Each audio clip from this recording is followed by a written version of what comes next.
তোমরা teachers day প্রথম পার্টের ভিডিওটা দেখেছো, এটা হচ্ছে সেকেন্ড পার্টের ভিডিও যেটা আজকে শেয়ার করতে চলেছি। তো ভিডিওটা ভালোভাবে শেষ পর্যন্ত দেখো, আশা করি খুবই ভালো লাগবে।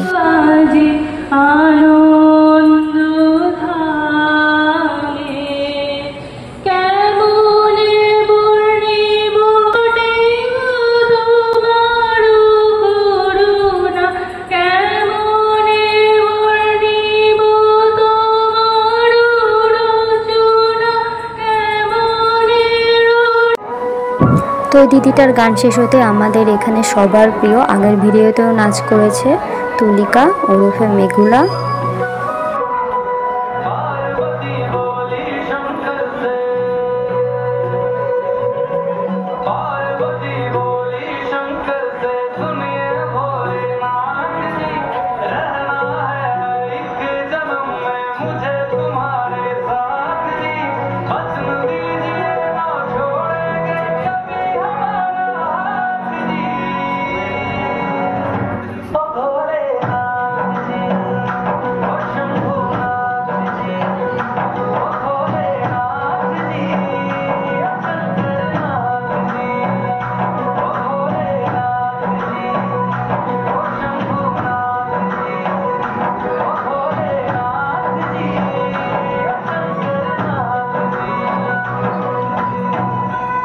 তো তারপর আবার এখানে আমাদের সবার প্রিয় নয়নদা আমাদের জন্য আবারও গান গাইছে।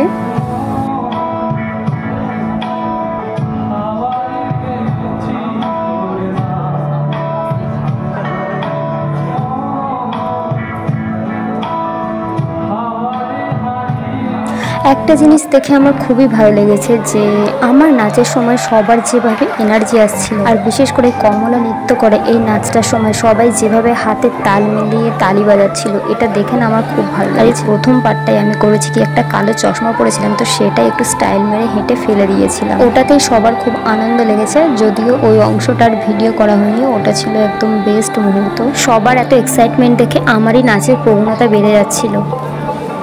এখানে আমাদের প্রিয় দাদা আমাদের উদ্দেশ্যে অনেকগুলো কথাই বেশ বলেছে, মনোযোগ দিয়ে শুনলে অবশ্যই ভালো লাগবে।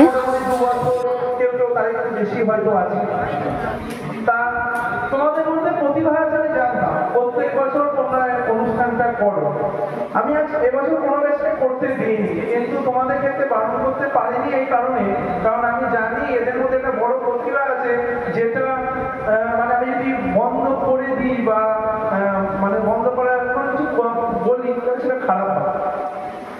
তা খুবই সুন্দর অনুষ্ঠান হয়েছে, সব দিক ঠিকঠাক করে তোমরা অনুষ্ঠান করেছো।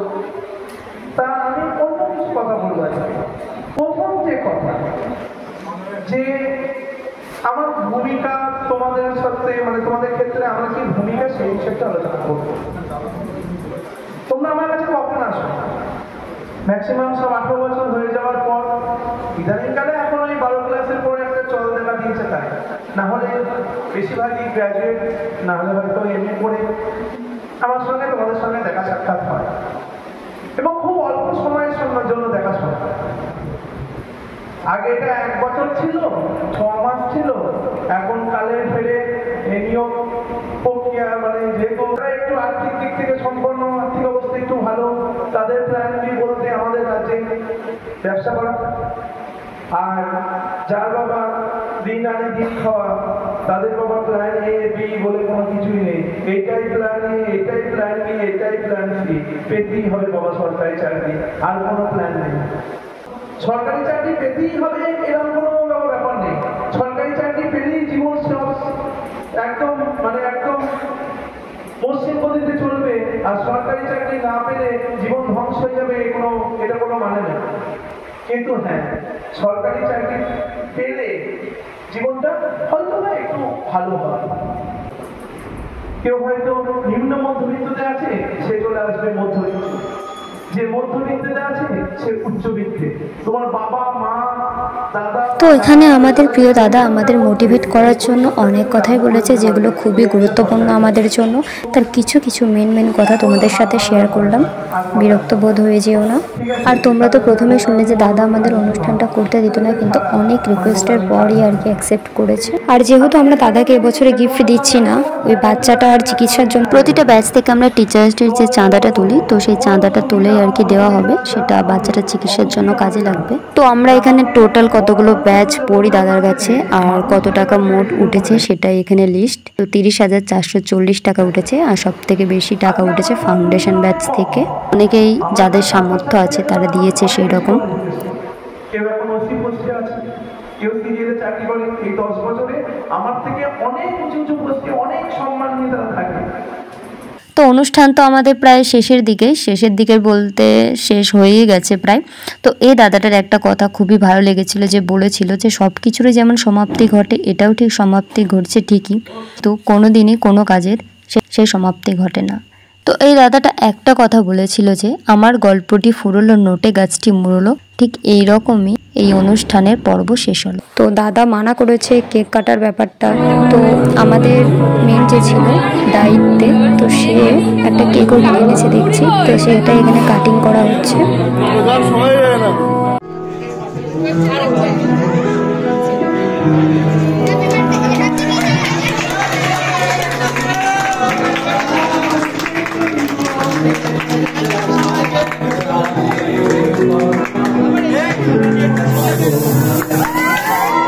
তো তারপরে সবাই আমরা এখানে দেখো কেক খেলাম, কেক খাওয়ার পর কিছু ছবি টবি তুলে, তো আমি এদিকে সবাইকে ডাকছিলাম যে এদিকে তাকা থেকে আমরা এদিকে, কিন্তু কেউ শুনতেই পাচ্ছিলাম না।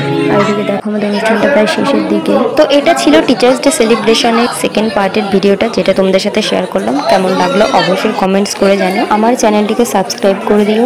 আগের বছরের সেকেন্ড পার্টের ভিডিওটা পোস্ট করা হয়নি, সেটা অবশ্যই পোস্ট করে দেবো।